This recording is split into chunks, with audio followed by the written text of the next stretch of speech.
Bonjour, bienvenue dans cet épisode du podcast pour le Podcaston, où pendant une semaine, plusieurs podcasts se rassemblent pour mettre en avant une association. Alors moi j'ai décidé de mettre en lumière l'association Féminisme Populaire, présidée par Bouchra Azouz, qui est mon interviewée du jour. L'association a pour objectif d'agir pour l'autonomie et l'émancipation de toutes les femmes sur tous les territoires. Elle vous en dira bien plus que moi, donc je vous laisse tout de suite l'écouter avec un extrait. Et si vous voulez soutenir son association, je vous laisse les coordonnées du site dans la description du podcast. Belle écoute! Mais quand on est issu de l'immigration, en fait, on se rend compte très vite qu'on se confronte à des choses qui n'existent que dans l'imaginaire des uns et qui n'est pas la réalité des autres. Donc il faut rétablir tout ça et passer par le féminin. Quelque part, c'est reposer les bases d'un nouveau narratif qui crée de l'unité. Et le féminisme populaire, c'est exactement ça. Il faudra commencer à changer la représentation du pouvoir. Donc quitter un pouvoir centralisé vers une image de pouvoir distribuer, pouvoir partager, pouvoir influer, le pouvoir d'entraider. Le pouvoir, pour moi, c'est l'engagement. C'est de travailler autour du pouvoir pour, plutôt que de travailler sur des envies de pouvoir sur. Pour moi, c'est d'avoir une influence, en fait, sur le cours des choses qui arrivent. C'est la capacité à faire, c'est la liberté qu'on se donne d'agir, de réfléchir, de sortir du cadre, de se lancer. Est-ce que l'objectif, parfois, c'est de ne pas exercer de pouvoir, mais de mettre en lumière ceux des autres ? Bonjour Bouchra, vous êtes productrice, réalisatrice et présidente de l'association Féminisme Populaire cofondée en 2006 avec Warda Sadoudi.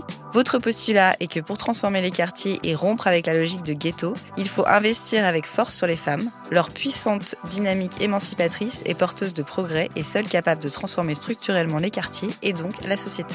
Vous avez également été en 2007 secrétaire générale de l'association Ni pute ni soumise créée en 2003 suite aux révélations de Samira Belil, marraine du mouvement, victime de tournante en cité, et Sohan Benziane, brûlée vive qui avait eu beaucoup d'écho à l'époque. Votre engagement pour faire bouger les choses passe aussi par le fait de raconter votre propre histoire et celui de votre mère et des jeunes filles de cité, au travers notamment de documentaires, Nos mères, nos daronnes, On nous appelait Beurette, Meuf de la cité, et plus récemment Algérienne en France avec cet impact de la double culture. Votre engagement part de vous, de votre vie, de votre vécu, et c'est ce qui lui donne toute sa force. J'ai notamment écouté dans une interview votre rapport à la religion et au voile, que vous avez porté dans les premières, puis enlevé pour différentes raisons et réflexions personnelles. Ce que j'ai aimé dans votre approche, c'est la notion de contexte et de son évolution avec l'impact qu'il a sur les gens, notamment sur les cités. J'ai eu l'occasion également d'assister à la soirée de remise des prix des entrepreneurs de l'association en partenariat avec Positive, dirigée par Claudia Ruza, invitée dans les premiers épisodes du podcast. Cette soirée m'a mise une claque. Une énergie comme j'en ai rarement vu. L'ambition, la motivation, la force de caractère qui se dégage de ces femmes est pour moi sans commune mesure. Les grands leaders toujours cités comme Steve Jobs ne sont finalement pas grand-chose à côté de ces femmes qui ont décidé envers et contre tout de croire en leur projet et de le porter à la lumière. Au sortir de cette soirée, on ne peut plus croire en la méritocratie parce que l'énergie et la force de frappe que dégagent ces femmes sont intimement liées à leur vie et leur parcours, et de la même façon qu'elles ont façonné leur destinée, ça donne presque envie qu'elles façonnent le monde. L'autre chose qui m'a marquée, c'est la sororité qui émanait de cette salle, avec un public tout de même grandement masculin. Et je suis intimement persuadée que sans cette entraide accompagnée de la mixité, cette force de frappe, si ce n'est impossible, est compliquée. Je suis donc plus que ravie de vous recevoir pour parler finalement du pouvoir du féminisme populaire. Et pour démarrer, j'aurais aimé connaître votre vision du pouvoir. Pour moi, le pouvoir, il réside d'abord dans la conscientisation de son être. C'est d'abord une prise de pouvoir sur soi, en commençant par faire tomber un certain nombre d'assignations. Et le pouvoir, il ne peut commencer qu'à partir de ce moment-là. C'est-à-dire prendre conscience, en fait, de toutes les contraintes qui pèsent sur nous, de toutes ces pressions visibles et invisibles qui nous assignent à un endroit donné et où on est censé rester toute sa vie. Donc le pouvoir, dans mon cas, en tout cas, ça a été d'abord celui-là. Ensuite, d'aller à la conquête d'abord de la société et puis peut-être plus globalement du monde dans une approche plus globale, c'est-à-dire ce qui est intéressant, c'est de sortir de son petit jeu pour à un moment donné s'inscrire dans un nous. Voilà, pour moi, c'est ça le pouvoir. De quelles assignations vous parlez, pour être plus concret ? Alors moi, je parle de là d'où je viens, de là d'où je suis en fait. Je suis une femme issue de l'immigration postcoloniale, arabo-musulmane. Et les assignations, on les conscientise pas tout de suite, mais c'est vrai que d'être issue de l'immigration, c'est être dans une représentation que la société se fait de vous, Donc, il faut sortir de cette représentation, il faut sortir de son lien de servitude à sa famille, il faut sortir de l'emprise et du carcan, à la fois culturel et religieux. Ça ne veut pas dire qu'il faut jeter tout, hein. Je ne dis pas du tout ça. Moi, je suis très à l'équilibre avec mes différentes cultures, mais il y a tout ça qui pèse. Et on est en faiblesse tant qu'on est dans une situation de servitude ou d'inertie par rapport à toutes ces choses qui pèsent sur vous. C'est pourquoi le pouvoir, c'est vraiment une force en fait. Trouver la force de sortir de ces assignations. Alors, dans votre association, justement, pour sortir de ces assignations, vous vous attaquez à plusieurs choses. J'ai vu que vous aviez un pilier éducation et sensibilisation, notamment autour de l'identité. Un accompagnement sur l'entrepreneuriat qui était lié à la soirée dont je parlais tout à l'heure. Un pan sur l'autonomie financière des femmes avec des outils, notamment. La parité dans la tech. Et vous positionnez en tant que plaidoyer aussi sur plusieurs conférences et interventions. Pourquoi tous ces champs? Et puis, comment ça s'est mis en place? En fait, d'abord, tout part de la manière dont on se pense féministe et donc de la manière dont on pense son féminisme. Le féminisme populaire, comme son nom l'indique, il y a populaire. Et donc, pour moi, c'était important de rattacher en fait notre lutte à une question de classe. Et ce que j'ai vu, en fait, moi, je tire en fait ma connaissance de mon expérience.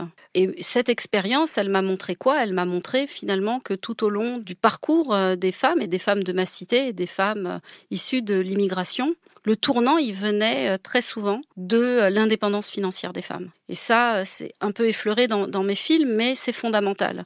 C'est-à-dire que le pouvoir des femmes, il commence à s'imposer à partir du moment où elles ont un pouvoir financier. Donc j'ai toujours été davantage préoccupée par la question de l'émancipation économique des femmes que stricto sensu faire une énième association qui ne traite que de la question des violences faites aux femmes. Donc moi, j'essaye de cranter un peu avant et de donner du pouvoir aux femmes en leur permettant d'accéder en fait à leur émancipation économique, situation de réemploi en fait, ou de se mettre en situation d'employabilité, c'est-à-dire des femmes qui ont très longtemps, moi ça avait été le cas de beaucoup de femmes de ma cité, à partir du moment où ma mère avait été assistante maternelle, eh bien toutes les femmes avaient ce modèle et se disaient mais si Madame Azouz, elle peut être assistante maternelle, donc moi je peux aussi, puisque Madame Azouz, elle est comme moi, elle sait pas lire et écrire, elle se débrouille un petit peu en français, et finalement ce métier lui est accessible. Donc il y a quand même aussi un pouvoir du modèle qu'on incarne. Et j'ai très vite et très jeune, j'ai conscientisé cela, c'est-à-dire que donner du pouvoir financier, c'était aussi montrer aux femmes qu'il y avait des perspectives possibles pour leur émancipation. Donc l'association, finalement, elle n'est qu'un continuum d'une expérience personnelle, de vécu de toutes ces femmes dans mon quartier. Et l'association, elle s'est focalisée très très vite sur le plan d'accompagnement à l'autonomie des femmes. En quoi ça fait bouger les choses? C'est-à-dire que quand vous accompagnez ces femmes-là, qu'est-ce qui bouge en fait? Pour elles, pour leur famille et puis pour les quartiers du coup. Ce qui change fondamentalement en fait, c'est qu'on passe finalement de femmes qui ont un rôle exclusivement familial et donc circonscrit finalement à la sphère privée, et de devenir tout d'un coup des femmes qui ont un rôle social. Et travailler, c'est avoir un rôle social, c'est déjà sortir de la sphère privée pour aller vers l'espace public. Et ça, c'est important parce que quand en parallèle, on regarde comment, dans la société française, les femmes ont conquis le pouvoir, elles l'ont conquis bien souvent après les guerres, parce que les guerres les faisaient sortir en fait de leur rôle privé pour venir occuper des postes parce qu'on avait besoin de main-d'œuvre. Donc, c'est intéressant de voir le parallèle d'une histoire particulière de l'immigration, mais qui s'inscrit dans une histoire plus globale qu'est celle de la société. Donc, ce qui change fondamentalement pour les femmes, eh bien, c'est ça. C'est tout d'un coup, on va devenir des personnes qui ont un rôle et qui ont un statut autre que celui de femme au foyer, si je dirais de manière un peu caricaturale. Bien que ce soit un travail aussi à temps plein, je précise. Je pense. Est-ce que par contre, du coup, on se retrouve pas, pour celles qui ont des enfants plus en bas âge, le double travail de femme au foyer, du coup, et de travail, parce que c'était ça aussi la problématique. Si on reprend sur l'histoire des Françaises et de l'arrivée au travail, c'est qu'on appelle la double journée. Est-ce que c'est une situation dans laquelle elles se retrouvent ou... Oui, mais en même temps, il y a quelque chose dont on ne parle pas beaucoup dans la société, c'est la solidarité. Okay. Et il y a beaucoup de solidarité dans les quartiers. Et très souvent, les femmes, quand elles doivent travailler, quand elles doivent s'organiser, elles font appel à la solidarité. Et donc, elles vont s'entraider pour garder les enfants, mais aussi pour trouver des modes de garde plus conventionnels que des modes de garde alternatifs. Mais en vérité, quand on regarde bien, toutes les femmes, elles arrivent à trouver des solutions à leurs problèmes. On est des solutionneuses. D'ailleurs, c'est pour ça qu'en vérité, on est une très grande force dans la société, parce que à chaque fois qu'on a un problème, on n'a pas le temps d'avoir un problème. On doit trouver une solution. Et donc, bien sûr qu'il y a la double peine, mais très souvent, les femmes, elles arrivent à s'organiser pour essayer d'organiser aussi le temps de travail. Mais on voit aussi beaucoup émerger dans les quartiers populaires des femmes qui sont, et vous aviez fait référence à cet événement du 7 novembre que le féminisme populaire a co-organisé avec Positive, où on voit finalement qu'il y a énormément de femmes qui créent leur activité génératrice de revenus. Parce que c'est une manière aussi de pouvoir concilier le fait de s'émanciper économiquement, d'avoir une autonomie financière, et en même temps de pouvoir concilier leur vie de maman, et souvent de maman solo. Oui, on n'y pense jamais, mais c'est vrai que l'entrepreneuriat permet d'organiser sa journée de façon différente et de pallier à des contraintes. Donc ça, c'est une réalité aussi de l'entrepreneuriat. Mais même moi qui vous parle, en fait, ce sont mes contraintes de vie de femme qui m'ont conduit à devenir autrice et réalisatrice. Ah bon ? Mais oui. C'est-à-dire ? C'est-à-dire qu'en fait, j'ai eu 3 enfants, en plus des enfants avec des grossesses extrêmement difficiles, donc qui m'ont physiquement épuisée, et en plus des enfants qui étaient un peu fragiles parce qu'ils arrivaient toujours avant le terme, et asthmatiques. Et quand vous avez 3 enfants qui sont asthmatiques, quand il y en a un qui retourne à l'école, l'autre il est malade. Et du coup, je me suis trouvée dans une situation où j'étais un peu coincée. Et le fait d'écrire, c'est une compétence que j'avais cultivée depuis toujours. D'ailleurs, je le raconte dans mon livre « Fille de daronne et fière de l'être », c'est-à-dire qu'à partir du CP où j'ai eu un stylo entre les mains, je suis devenue le bras armé de ma mère. Donc, l'écriture a toujours fait partie de ma vie. J'ai eu conscience très jeune, en fait, que l'écriture était une force. C'était aussi un pouvoir entre nos mains. Et bien, très naturellement, en fait, je vais commencer à écrire parce que t'es à la maison, t'as du temps, tu écris, tu réfléchis. Et c'est comme ça, de fil en aiguille, que je vais devenir réalisatrice. Bon, d'abord parce que j'ai des choses à dire, mais aussi parce que c'est un métier qui me permet de concilier mes deux vies. Mes enfants qui sont une priorité aussi, parce que il faut les éduquer bien. On voit bien tous les procès qu'on nous fait aux femmes des quartiers populaires. Dès qu'il y a un truc qui va pas, on est des mères démissionnaires, on est des parents démissionnaires, etc. Donc, on a aussi une pression énorme par rapport à la réussite de nos enfants. Donc, voilà, c'était juste pour faire une petite parenthèse par rapport au fait que je ne suis que le produit à la fois d'une réflexion, mais aussi d'une réalité de femmes prolos, dans les quartiers populaires, et qui essayons de nous démener pour y arriver. C'est vrai que vous rajoutez une couche à laquelle je n'avais pas pensé. Il y a le fait d'être femme, il y a le fait d'être issue de quartiers populaires, il y a le fait d'être potentiellement racisée, si vous êtes OK avec ce mot. Et il y a le fait, en tant que la pression de mère, en plus de quartiers populaires, qui rajoute, auquel je n'avais pas pensé, parce qu'il y a la pression de mère de façon générale dans la société, qui est liée à toutes les femmes. Et c'est vrai qu'il y a beaucoup de lois et de vindicatives en ce moment sur le fait d'élever ses enfants soi-disant bien, et je mets des guillemets dans mon vocabulaire, parce que on voit aussi qu'il y a des enfants de personnes qui sont censées être bien, du coup,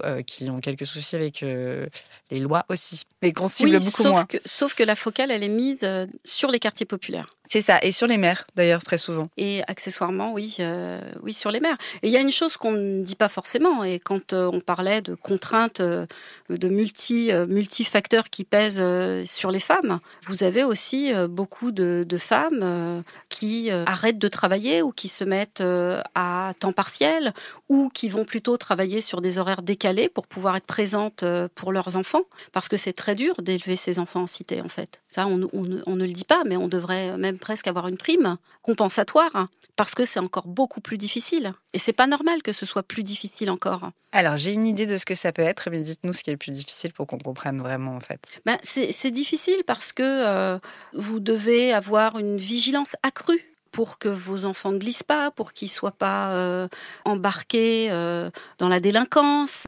C'est compliqué d'avoir un niveau scolaire pour ces enfants quand on est dans des quartiers où le lycée ou le collège n'ont pas de très bon niveau, et où c'est aussi très compliqué on le voit bien, il y a les sujets de harcèlement, il y a tous ces sujets-là, évidemment, qui sont sur toute la France. Mais je pense qu'il y a un facteur accru, en fait, quand vous avez des populations qui concentrent énormément de problématiques sociales. Donc, c'est aussi on n'est pas juste, en fait, dans la société. Je pense que la société, elle va mal parce qu'elle est à la fois incohérente et injuste dans son jugement et dans les réponses qu'elle apporte à ces difficultés sociales.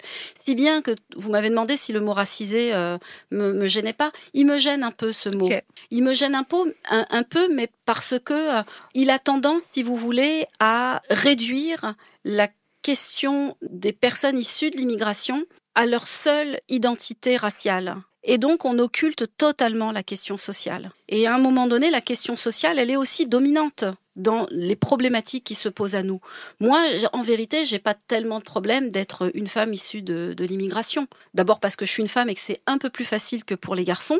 Mais ma difficulté, moi, de la manière dont je la vis de l'intérieur, c'est surtout la question sociale. Comment je fais pour quitter cette condition-là ? Comment je fais pour m'en sortir, pour y arriver mieux que mes parents ? Et aujourd'hui, c'est pas le cas. On réussit pas mieux que nos parents. Et on le voit d'une manière globale, sortir de la pauvreté, ça se fait sur beaucoup plus de générations aujourd'hui que 30 ou 40 ans en arrière. Alors, on parle de 3 ou 4 générations, en tout cas sur le siècle dernier. Aujourd'hui, on serait sur combien du coup ? Je pense que les études disent 6. Okay. Mais je ne sais pas si j'ai une bonne mémoire là-dessus. Mais en tout cas, c'est vrai que c'est beaucoup plus difficile. Non, juste pour ceux qui ne le savaient pas. Alors, moi, je suis issue de l'immigration, mais je suis 4e génération du coup, du début du siècle dernier et de 3 immigrations différentes, mais européennes et asiatiques. Et du coup, j'avais regardé, c'est en effet 4 générations. Et j'avoue, en tout cas de mon époque, mais je le vois au fur et à mesure des générations où c'est vrai que le rapport à la pauvreté, à la sortie de la pauvreté et aux études est très différent. Le rapport aussi au système scolaire et au privé. Je sais pour le coup que mon père est allé en privé, mon oncle est allé en privé. Et il y avait un clash social, mais qui était aussi fait du vouloir sortir d'une certaine classe sociale, en fait. J'ai vu dans votre documentaire On nous appelait Beurette que vos parents vous ont mis en privé également. Et vous expliquez que d'ailleurs, c'était pour ça, pour avoir une autre éducation. Mais c'était aussi avec des copines à vous, si je me souviens bien. Alors moi, j'étais dans un privé qui était à Bobigny, juste à côté de ma cité, okay. Donc l'école Charles Péguy. Et en fait, quand vous êtes dans le privé, dans une ville très populaire, vous avez quand même un mélange social très important. Très bien. Donc moi, j'ai jamais ressenti... je voyais bien qu'il y avait des filles qui avaient plus d'argent que nous, mais en même temps, j'avais des copines qui s'appelaient Jocelyne, qui s'appelaient Isabelle, qui s'appelaient Catherine, Valérie, et qui étaient des prolos comme moi. Donc, d'ailleurs, je pense qu'au contraire, ça a participé au fait que je me construise davantage sur une identité de classe que sur une identité de race. Et ça, je pense que c'est quelque chose d'assez particulier chez moi. C'est quelque chose que j'ai très vite mis de côté parce que dans mon école, en fait, ça n'était pas un sujet, mon origine ethnique. Ça n'a jamais été un sujet. Donc, pour le coup, ça ne veut pas dire qu'il n'y avait pas de racisme. Je voyais très bien qu'il y avait du racisme dans la société. Il était partout, le racisme ou la méfiance. Mais en tous les cas, à l'école, non, je ne l'ai pas ressenti. Je l'ai davantage ressenti dans l'école publique. D'ailleurs, qui a créé chez moi un profond malaise, en fait. J'étais en échec scolaire, en fait. Okay. Toute ma primaire, j'étais en échec scolaire, jusqu'au moment où je pars chez mes bonnes sœurs à l'école Charles Péguy. Parce qu'en fait, à partir de ce moment-là, il y a une forme de bienveillance. Et justement, j'étais plus Bouchra, j'étais la même petite fille avec la blouse bleue, mon prénom brodé sur la blouse. J'étais comme les autres, quoi, en fait.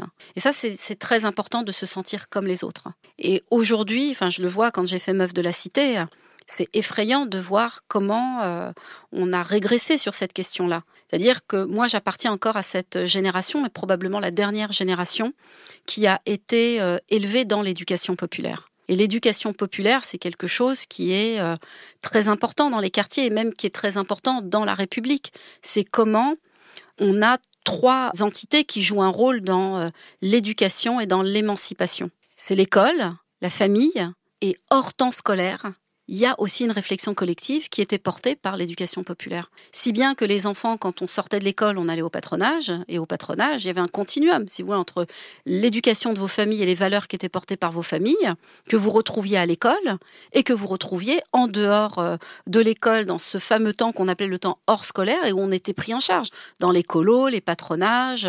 Donc, on était encadré tout du long, en fait. Et aujourd'hui, on n'a plus ça.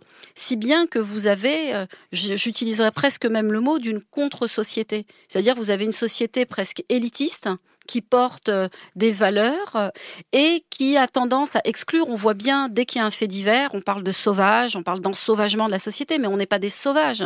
À un moment donné, il y a des gens qui ont besoin, il y a cette jeunesse qui a besoin d'appartenir à cette société, à cette nation. Et dès lors qu'on n'a pas ce sentiment-là, eh bien, il se passe plein de choses. Et en l'occurrence, moi, dans mon cas, le fait de me sentir exclue, et je l'explique très bien dans On nous appelait Beurette, il y avait ce « eux » et il y avait « nous ». Et c'est très compliqué quand on est enfant. Moi, je ne comprenais rien, en fait. Je ne comprenais rien. Et c'est pour ça que je n'arrivais pas à mobiliser ma réflexion et mon énergie sur l'école. Je mobilisais ma réflexion sur essayer de comprendre ma condition. Et ça a commencé très très tôt chez moi. Et donc ce « eux » et « nous » faisait que moi, je n'y arrivais pas à l'école. Je n'y arrivais pas. Et à partir du moment où j'ai eu ce sentiment d'appartenir à un groupe, eh ben, tout ça s'est effacé. Je suis devenue la première, mais en tous les cas dans les 3 premières de ma classe. Ah oui, ça a vraiment tout changé. Ah mais bien sûr que ça a tout changé. Juste de faire partie d'un ensemble. Oui, c'est-à-dire que j'avais plus à me préoccuper de ça, parce que ça n'existait plus. Donc je ne me posais plus ces questions-là. J'étais plus dans ce sentiment de mal-être, de pas être bien. Quand vous allez à l'école, que vous n'êtes pas bien, c'est très compliqué. De toute façon, on le voit bien avec le harcèlement, avec toutes ces questions-là. Et le racisme en fait partie, ce sentiment d'être exclu en fait. Et vous aviez plus ce sentiment d'être exclu dans l'école publique que dans l'école privée. C'est ça qui me fascine dans le retour que vous faites en fait. C'est dans l'école, finalement, l'école de la République, comme on l'appelle. Vous aviez plus un sentiment de séparation et d'exclusion que vous l'avez eu après chez les bonnes sœurs, comme vous dites. C'est vrai. Ok. Et surtout que l'école de la République, j'imagine que c'était majoritairement avec des gens de votre quartier, puisque c'est ça Exactement. l'idée. Oui. Et du coup, c'était quoi? C'était les profs? C'était les instituts qui étaient condescendants? Oui, je pense. Je pense qu'il y avait quelque chose, en tous les cas, moi, que je ressentais comme ça. Oui, c'était un ressenti après. Mais en tous les cas, c'était un ressenti. Et c'est marrant parce que dans Meuf de Cité, quand j'interroge les filles, et notamment Kamba, qui est d'origine malienne, eh ben, elle redit ce que moi je ressentais 40 ans plus tôt dans mon école. Et elle parle de ce sentiment. Et je comprends ce qu'elle veut dire en fait quand elle dit oui, mais nous on le ressent comme ça. C'est-à-dire que les profs, ils vont vous... Et moi je le ressens comme ça. Mais en fait ce ressenti, il se construit comment? Il se construit parce qu'en fait vous avez tout un contexte qui appelle à ça. C'est-à-dire que vous vous construisez sur une idée que la société, qu'il y a du racisme dans la société. D'ailleurs, c'est pour ça que je n'aime pas ce mot racisé. Je comprends complètement, je vais arrêter de l'utiliser. Je préfère dire qu'on est issu de l'immigration. On n'est pas racisé parce que ça nous installerait, si vous voulez, dans un statut où il n'y aurait que ça. Et Kamba, elle dit, moi, je ressens comme ça, que les profs, ils ne s'adressent pas à moi comme ils s'adressent aux autres. Et puis même entre nous, on va dire, quand on éteint la lumière, Kamba, on ne te voit plus. C'est des petites choses comme ça qui font que, mises bout à bout, vous avez ce sentiment épouvantable de ne pas vous sentir à votre place. Qui confine presque parfois à l'humiliation. Et quand on arrive dans cette zone noire de l'humiliation, eh ben là, c'est foutu. Non, mais c'est intéressant ce que vous dites. Ça me rappelle un exemple qui est du coup à part, mais j'ai une copine qui habite en Polynésie, qui a vécu en métropole et qui est partie en Polynésie, qui a pris une stagiaire du coup d'origine tahitienne. Et en fait, elle a vu à quel point la différence se faisait.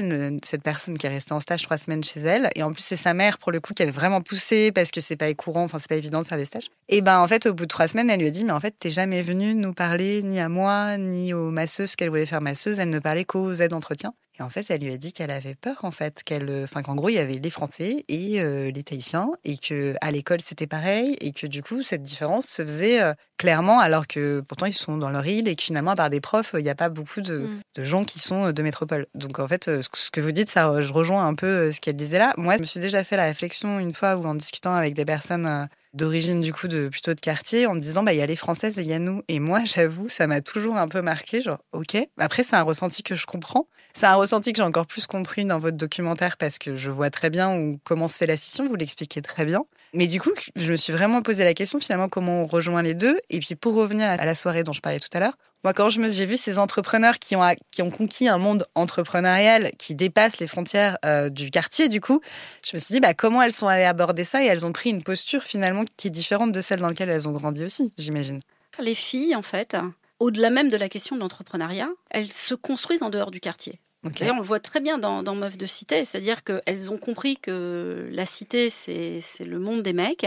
Ah, ok. Et donc, elles sont tout de suite à l'extérieur, en fait. Donc, elles se construisent à l'extérieur. Et c'est pas au moment où elles créent leur activité qu'elles sortent du carcan du quartier ou de la cité, quoi. Okay. Il y a un très bon livre que j'avais lu il y a quelques années de Didier Lapéronie qui s'appelle Ghetto urbain et que j'ai trouvé passionnant parce que justement il explique ces deux mondes en fait parallèles. Et Didier Lapéronie, il dit une chose, il dit qu'en fait que le ghetto, c'est pas un territoire, c'est une construction sociale. Et c'est une construction sociale qui est fondée sur un fort sentiment d'exclusion. C'est pour ça que j'insiste sur ce sentiment d'être exclu, de pas, même si c'est un ressenti, mais il existe. Et donc ce fort sentiment d'exclusion, il vous pousse en fait à rester plutôt dans un endroit qui vous rassure, que vous connaissez, qui est votre quartier. Et souvent, les mecs, alors je pense que ça change quand même, heureusement, mais souvent, les garçons ont eu tendance, en fait, à rester, à occuper la cité parce que ça les rassure. C'est un monde qu'ils connaissent et qui les rassure. Mais d'où les filles sont exclues, de fait. Et de fait, elles vont aller à l'extérieur du quartier se construire. Elles ont d'ailleurs des codes, moi je trouve, très parisiens, très branchés. Elles connaissent tout, je veux dire, aujourd'hui avec les réseaux sociaux, connaissent tout de la mode, de la fashion, de comment il faut s'habiller, comment il faut être, etc., etc. Donc je pense que les filles, elles ont toujours ce que moi j'appelle des stratégies de contournement. Donc ça veut dire que du coup, finalement, comme elles sont exclues, elles peuvent se construire ailleurs. C'est finalement une force, en fait. Elles se construisent ailleurs. Ok. Elles se construisent ailleurs. Elles ont beaucoup moins peur, en fait, de voyager, j'ai envie de dire, que les garçons. Et d'ailleurs, on le voit très bien dans Meufs de Cité. Hein. Elles ont compris la cité. Bon, écoutez, c'est à vous. Ok, elles sont à l'extérieur. Elles vont à Paris. Elles sortent, alors beaucoup plus que ce que ma génération a connu, puisque nous, notre seule sortie, c'était la bibliothèque ou l'école. Donc, on n'avait pas d'autre perspective que la réussite scolaire. Mais dans Meufs de Cité, quand même, et ça rejoint, je fais une toute petite digression par rapport à ce qu'on disait tout à l'heure. À un moment donné, Camélia, qui est la plus âgée des quatre, qui a fait des études en communication politique, etc., elle le dit à un moment donné dans le film, 4%, c'est le pourcentage, c'est le taux d'enfants issus de la classe ouvrière qui sont Bac+5. Donc, voilà, c'est vraiment pas beaucoup aujourd'hui, hein, puisque c'était 20% dans les années 60, je pense. 4%. C'est le transfuge de classe, en fait, qui se fait pas forcément. C'est ça que vous dites, en fait. Ouais. Le transfuge de classe, vous en pensez quoi, déjà, de façon générale ? Et moi, ce que je me pose comme question, c'est que comment ça se passe, finalement ? Parce que j'ai vu pas mal de choses sur le transfuge de classe, de dire on se sent parfois décorrélé de sa famille, ou alors qu'il y a justement ce côté d'entre-deux mondes, en fait. Ça vous parle ou pas du tout, le transfuge de classe ? Oui, bien sûr que ça me parle. En fait, pour moi, je dissocie pas le transfuge de classe du transfuge culturel. Alors, allez-y, expliquez-moi. C'est-à-dire qu'à un moment donné, vous êtes plus déconnecté, non pas parce que vous changez de classe sociale, mais parce que le changement de classe sociale, il s'accompagne aussi d'un changement culturel, intellectuel, de la manière dont vous voyez le monde, de la façon dont vous prenez votre place et aussi le fait que vos centres d'intérêt sont aussi désaxés par rapport à votre famille. Et c'est un peu compliqué en fait, parce que très bizarrement, vous pouvez gagner beaucoup d'argent et pas être un transfuge de classe. C'est vrai. Moi, j'en connais qui gagnent beaucoup d'argent, mais qui en vérité n'ont pas du tout bougé, ni culturellement, ni intellectuellement. Du coup, le gap, il est beaucoup moins difficile à vivre. Oui, alors il y a Grégoire Simpson, que je recommande et dont je mettrai le lien, qui fait une vidéo du coup sur le transfuge de classe que je trouve hyper intéressant et qui se pose la question de est-ce que finalement c'est un transfuge de classe ou pas. Et en fait, il pose justement cette différenciation entre l'argent et le social dans la culture. C'est vrai que souvent quand on parle de transfuge de classe, on parle d'argent, mais il y a une réalité culturelle et vous avez raison de dire finalement parfois on se sent complètement décorrélé des gens avec qui on a grandi parce qu'on n'a juste plus les mêmes discours, les mêmes façons de parler, les mêmes intérêts. Et l'argent, finalement, est un autre sujet. Et c'est vrai que tout ça est mélangé, donc oui, vous avez raison de le préciser. De toutes les manières, à un moment donné, la vie fait que vous évoluez et que cette évolution, c'est plutôt ça qui devrait être, pour moi, le cœur de la réflexion. C'est votre évolution et votre émancipation. Elle vous fait bouger de place. Les milieux, ils sont tous pareils en fait. Vous vous en rendez très vite compte. C'est que les cons, ils vous emmerdent, qu'ils soient d'un côté ou de l'autre, et que finalement, la vie, c'est un peu comme en physique, c'est les mouvements browniens. C'est-à-dire qu'à un moment donné, c'est des mouvements aléatoires, et puis on percute, une molécule qui en percute une autre et qui va créer ci. Et nous, dans la vie, c'est la même chose. Voilà, je pense qu'il faut petit à petit se libérer de tout un tas de carcans, y compris idéologiques, qui sont un peu comme des tuteurs artificiels qui vous expliquent qu'il faut pousser dans une direction Et moi, je pense qu'il faut pousser dans la direction qu'on veut, qu'il faut se libérer de tout ça. Moi, j'ai pas envie d'être racisée, j'ai pas envie d'être enfermée dans telle case, dans telle autre case. Je veux être une femme libre, en fait. Libre de mes identités, libre de mes héritages, libre d'en faire ce que je veux, libre de pouvoir parler avec une SDF et en même temps d'être dans les plus hautes sphères de la société. Moi, je suis comme un poisson dans l'eau, en fait. Tant que l'eau est douce, ça me va. C'est ça le pouvoir finalement, non ? Et ouais, le pouvoir, c'est de se libérer. C'est pour ça que je vous disais tout au début, c'est d'avoir la conscience de son être. Et ça, c'est très compliqué. C'est très compliqué parce que toute la société, elle nous explique comment on doit être belle, comment on doit être foutu, comment on doit manger, on nous explique tout le temps. Non, libérons-nous de tout ça. Il faut se rencontrer à un moment donné. Il faut se rencontrer et il faut se libérer. Ça me donne une transition vers quelque chose qu'on n'a pas parlé au début, c'est la sororité. Parce qu'il y a se libérer et en même temps, au travers de ce que vous avez mis, justement, il y a beaucoup de sororité. Je le disais, je l'ai même senti dans le public, alors qu'il y avait beaucoup d'hommes, mais il y avait quelque chose de soror quand même là-dedans. Alors, soror n'est pas un mot français, mais on va l'utiliser quand même. Et vous l'avez dit au début, dans les quartiers, il y a beaucoup d'entraide, en fait, entre femmes. Comment vous la maintenez, cette sororité ? Comment vous la cultivez ? Et en quoi, pour vous, elle est importante dans tout ce que vous voulez mener, en fait ? Alors, je vais vous contrarier un tout petit peu. Allez-y, contrariez-moi. Je vais vous contrarier un tout petit peu.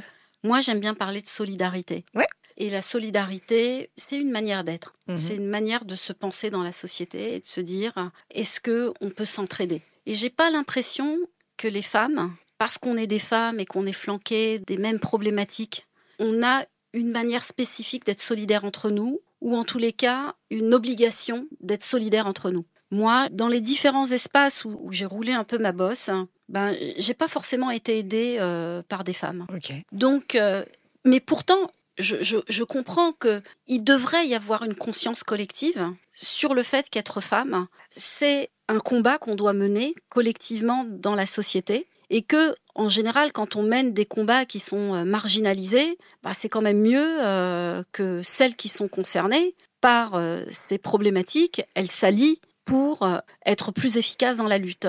Et ça, très honnêtement, j'ai pas ce sentiment-là. Et je vais vous dire, quand j'étais secrétaire générale de Ni Pute Ni Soumise, on a monté la première grande cause nationale, lutte contre les violences faites aux femmes. Et là, j'en ai eu de plein fouet l'expression. C'est qu'il y avait tout un tas d'associations féministes qui se tiraient dans les pattes parce que l'une estimait que le mariage forcé, c'était pas une violence faite aux femmes, que la prostitution, c'était une violence faite aux femmes. On avait des débats à la con. Et là, je me suis dit, mais c'est pas possible, quoi. Comment on obtient cette grande cause, c'était en 2009, comment on obtient cette grande cause et en même temps, on arrive à perdre du temps à discuter de si on doit mettre dans la liste des violences faites aux femmes, le mariage forcé, la prostitution et machin.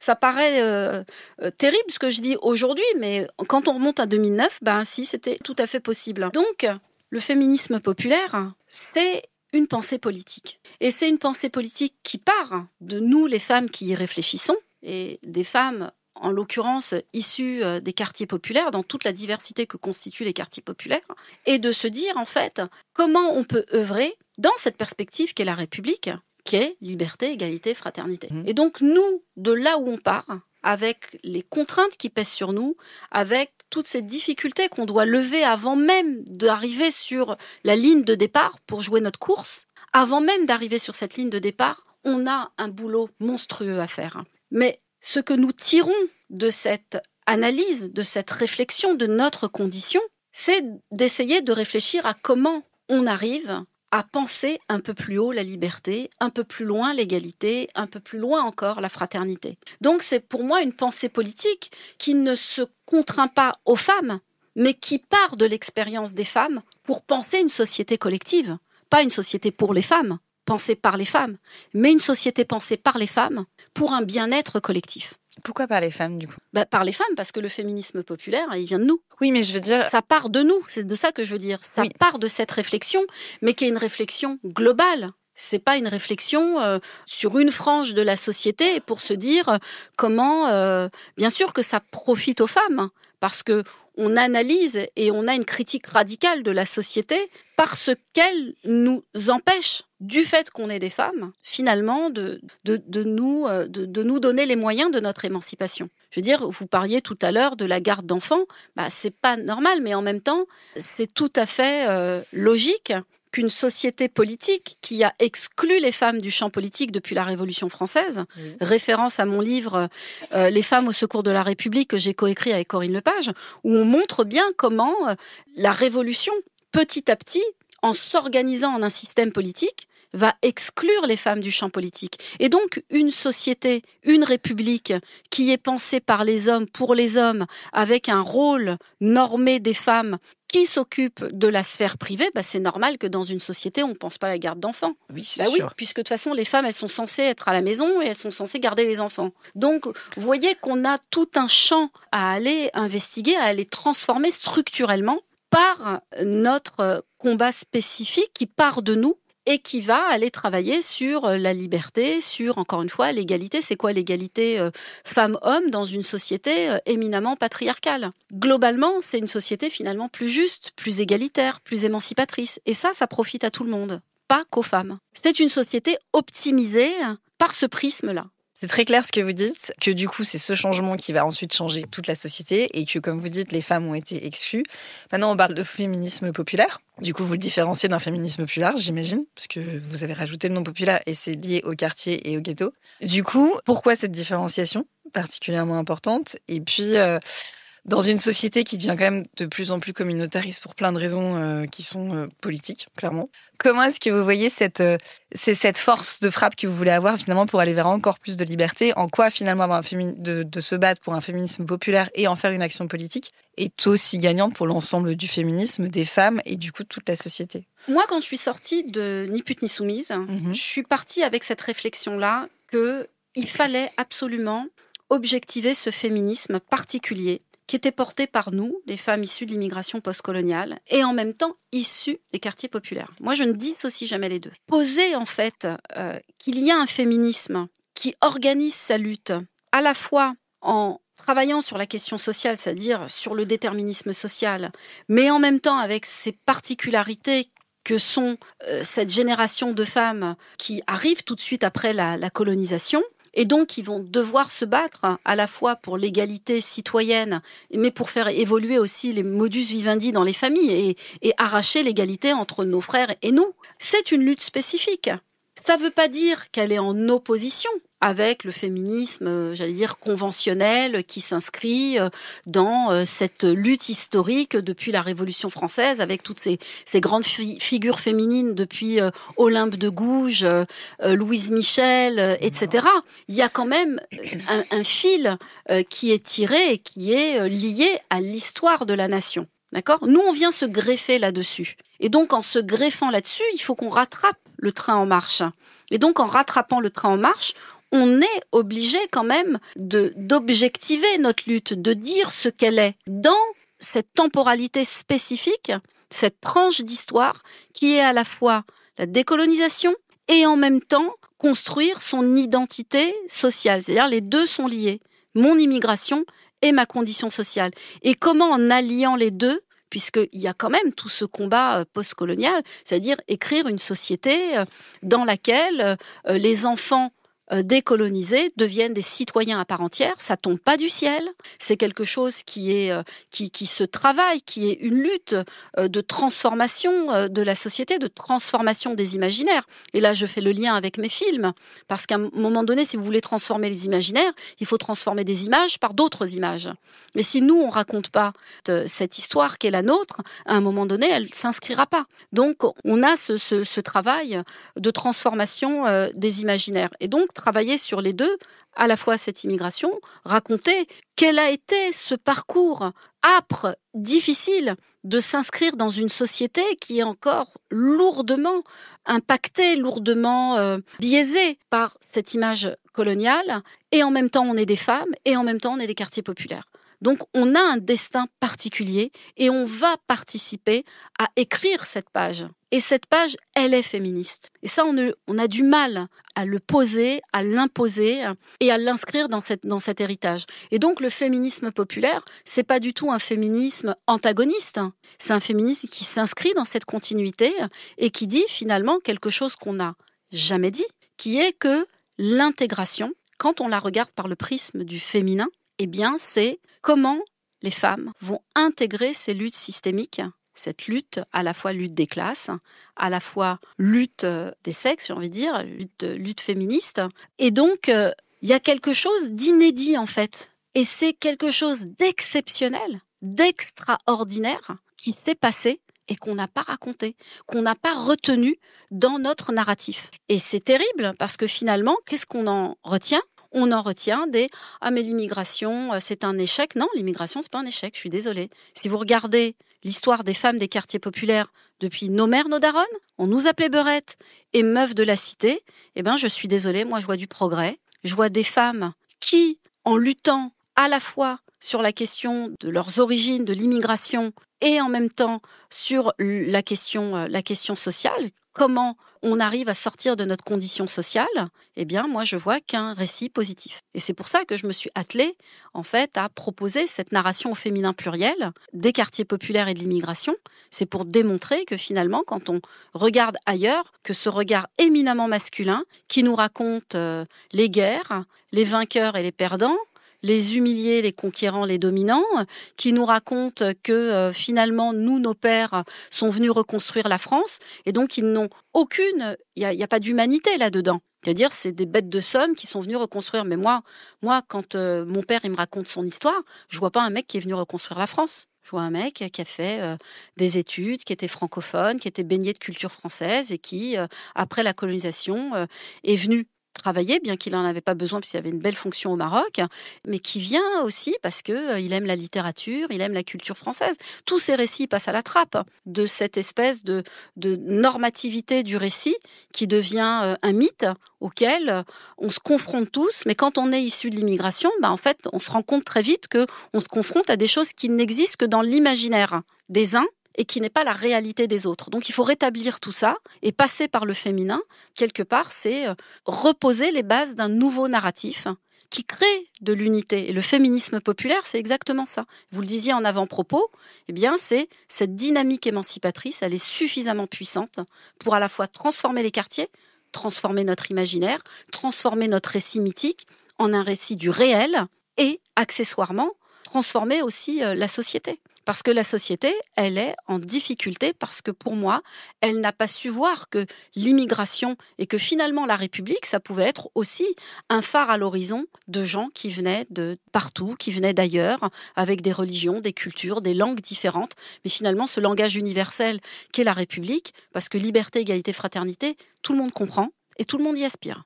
C'est hyper intéressant ce que vous dites sur cette histoire d'immigration. Vous dites que vous voyez quelque chose de positif sur du coup l'évolution de vos documentaires entre du coup vos daronnes et les meufs de la cité. Alors c'est horrible comme question, très honnêtement j'assume. Racontez-nous l'évolution positive parce qu'en fait je trouve que l'histoire qu'on nous raconte aujourd'hui, elle n'est pas positive et elle est renforcée par des espèces de dichotomies énormes qui appuient en plus encore sur le corps des femmes, sur les vêtements des femmes, en fait c'est triste, mais je trouve que plus on évolue dans la société, plus on nous raconte à quel point finalement l'immigration ça marche pas. C'est un peu le récit qu'on entend un peu partout. Qu'est-ce qui vous dit que c'est positif, que c'est optimiste, qu'est-ce qui vous donne l'optimisme et qu'est-ce qui vous donne cette force de continuer en disant mais ça marche et oui il faut raconter cette histoire-là. Qu'est-ce que vous avez envie de mettre en avant en fait? Moi, je suis née à Saint-Denis, j'ai grandi à Bobigny. Il se trouve que ma mère habite la même cité depuis 50 ans. Donc, je l'ai vu évoluer, ma cité. J'ai vu évoluer les quartiers populaires. Quand je regarde justement entre ma mère, moi, ma fille, effectivement, oui, il y a une évolution. Et une évolution qui est due au fait que les femmes, on est constamment en train d'essayer, ce que je disais tout à l'heure, des stratégies de contournement. Parce que si on contourne pas, on est très vite face à un mur. Et donc on est Manque de choix, quoi. On est obligé de contourner. Mais oui, parce que, comme je le disais, en fait, la société, elle n'a pas été construite pour que les femmes, elles soient autre chose que des matrices, c'est-à-dire des femmes qui reproduisent l'humanité. Donc notre rôle, il était celui-là. Et donc les femmes, d'où qu'elles viennent, je veux dire, quand on lit Simone de Beauvoir, à un moment donné, bien qu'elle soit très bourgeoise, elle se heurte à un moment donné à son plafond de verre. À un moment donné, on atteint tout ce plafond de verre et donc soit on se cogne la tête toute sa vie, soit on se dit à un moment donné, je vais redescendre et puis je vais essayer de creuser un tunnel. Voilà. Moi, ma mère, c'est ça, en fait, l'image que j'ai de ma mère et que je n'avais pas forcément, quand j'allais à l'école, ma mère, c'était une femme qui faisait par facilité beaucoup d'enfants pour avoir les allocations familiales. C'est ça qu'on me renvoyait. Moi, comme l'image qu'on vous donnait, oui, parce que j'ai eu peur. De ma mère. Okay. Vous voyez, donc, on grandit avec ces images contradictoires. Mais moi, ma mère, je voyais que c'était une femme plutôt qui portait la culotte, qui était une femme de tête, qui était une femme de pouvoir, qui s'est jamais laissée marcher sur les pieds et qui a toujours essayé de trouver son chemin d'émancipation. C'est comme l'eau, en fait. On trouve toujours son chemin pour sortir. Et puis, il faut intégrer aussi quelque chose, c'est la contradiction des femmes. Et la contradiction de ma mère, c'est que bien que elle a sa vision de l'émancipation, à un moment donné, elle arrive à sa limite. Et la limite, elle est due à plein de choses. Et moi, quand j'arrive, je vais aller pousser cette limite. Parce que c'est comme ça. Ma mère, elle l'a fait avec sa mère, qui l'a fait avec sa propre mère. Et on pousse les limites petit à petit. Et quand on voit la scène d'ouverture de Nos mères, nos daronnes, qui raconte l'histoire de ma mère et les copines de son quartier, la première scène du film, qui est la première scène que j'ai filmée, elle parle d'avortement et les femmes, elles disent « Dans la religion, c'est interdit d'avorter. Mais quand tu peux pas, parce que tu enchaînes les grossesses les unes après les autres, à un moment donné, tu avortes. Et qu'est-ce que que Dieu me le pardonne. C'est ça la force des femmes. C'est qu'à un moment donné, il y a la ligne rouge, et on la dépasse, la ligne rouge. On la dépasse de façon secrète, cachée. C'est ça la contradiction des femmes. On va pas dire, on fait faux semblant, on montre qu'on est une femme bien traditionnelle, bien sous tout rapport, mais en fait, dans son intime, on est parti en loose day, se faire avorter. Voilà.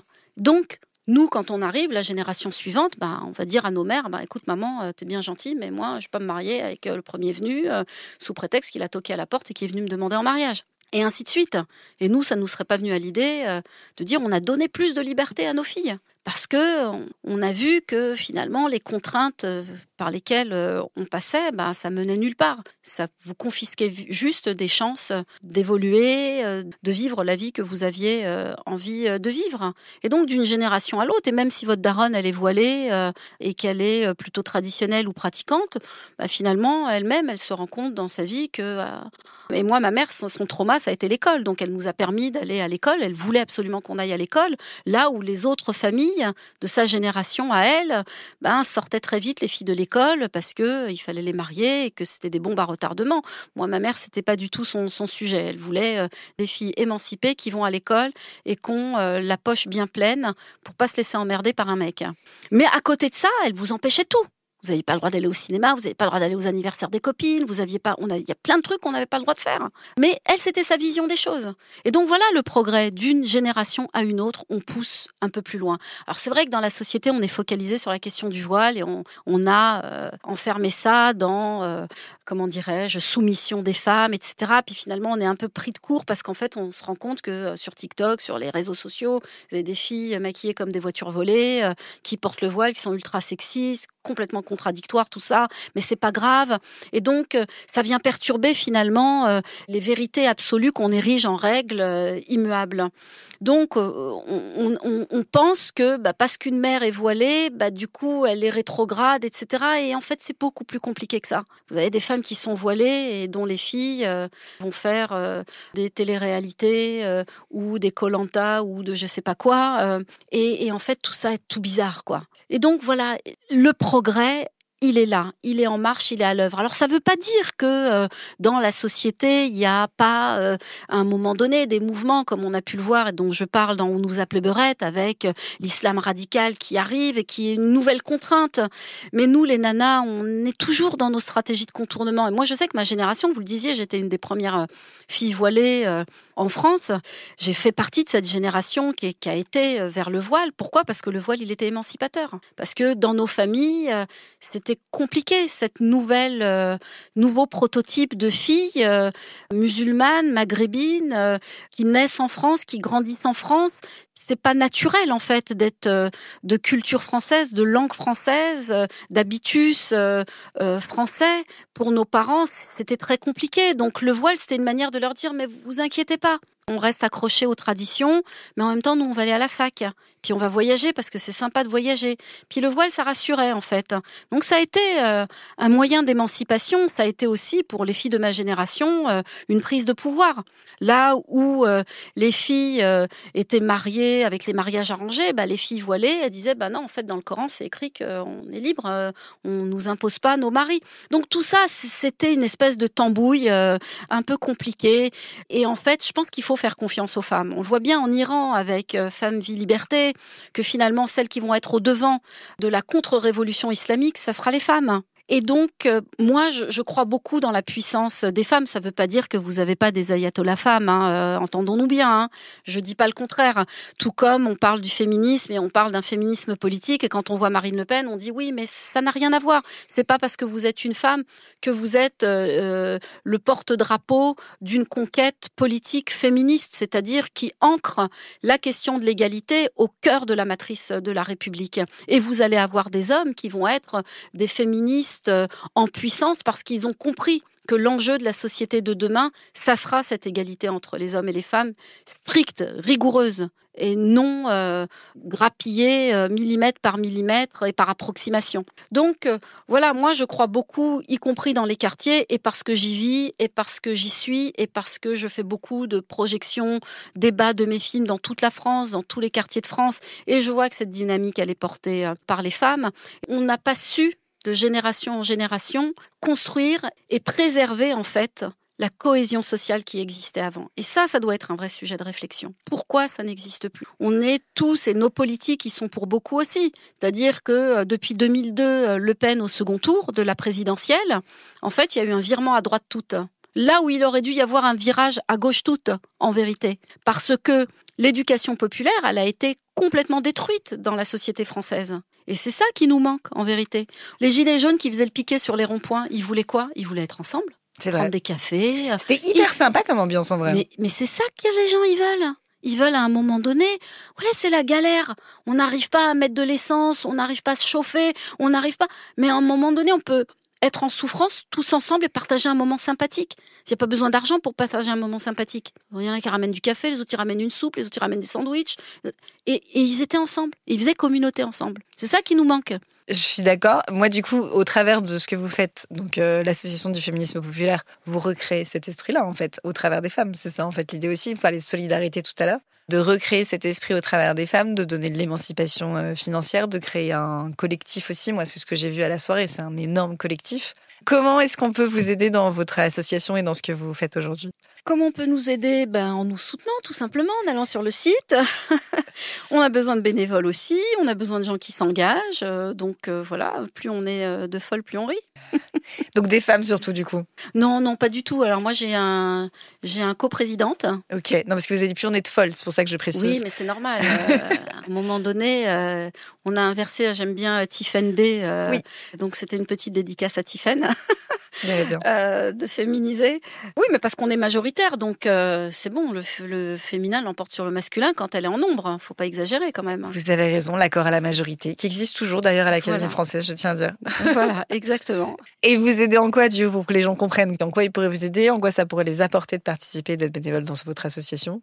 On va bientôt ouvrir une plateforme, justement, puisque on n'a plus tellement de mixité dans les quartiers. Donc la mixité, elle avait un avantage, c'est qu'elle permettait à des gens de profils, de professions différentes de se rencontrer. Et du coup, ça créait des dynamiques. C'est-à-dire que quand tu avais besoin d'un stage pour ton gamin, tu avais en bas de chez toi un avocat, sur le côté, tu avais un policier, tu avais un architecte, donc il y avait tout ça. C'était incroyable. Donc comme ça n'existe plus et que je ne suis pas de nature à me lamenter et à me dire « Ah, mais c'était tellement mieux avant », mais qu'est-ce qu'on fait maintenant ? On crée des plateformes pour créer justement cette dynamique et permettre à des gens qui ne se rencontreraient pas de se se rencontrer et de se mobiliser autour de projets portés par des femmes. Et évidemment, on peut être bénévole tout en étant un homme, puisque l'idée, justement, c'est de soutenir cette dynamique émancipatrice des femmes.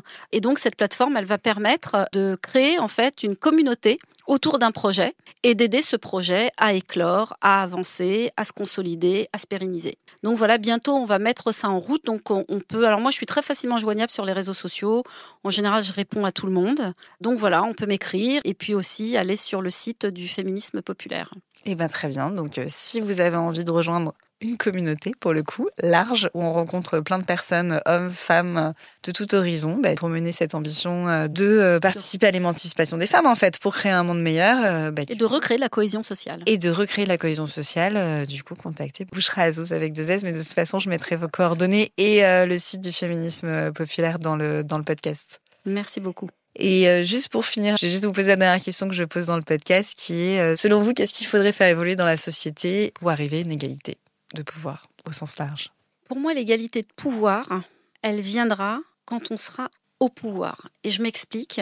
Et ça, c'est vraiment un truc qui me taraude depuis très longtemps. C'est de créer, en fait, un parti politique qui soit au service de l'égalité. Et le pouvoir, il est politique. Donc, tant que les femmes resteront toujours sur des luttes à la marge et qu'elles n'ont pas justement ce désir absolu de se dire qu'on doit traduire chacune là où on est, nos engagements, et les traduire dans une vision politique, on n'arrivera jamais à l'égalité. Jamais à l'égalité.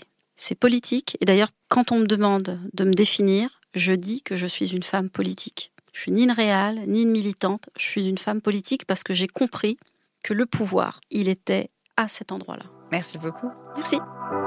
Si vous avez aimé cette interview, partagez-le autour de vous.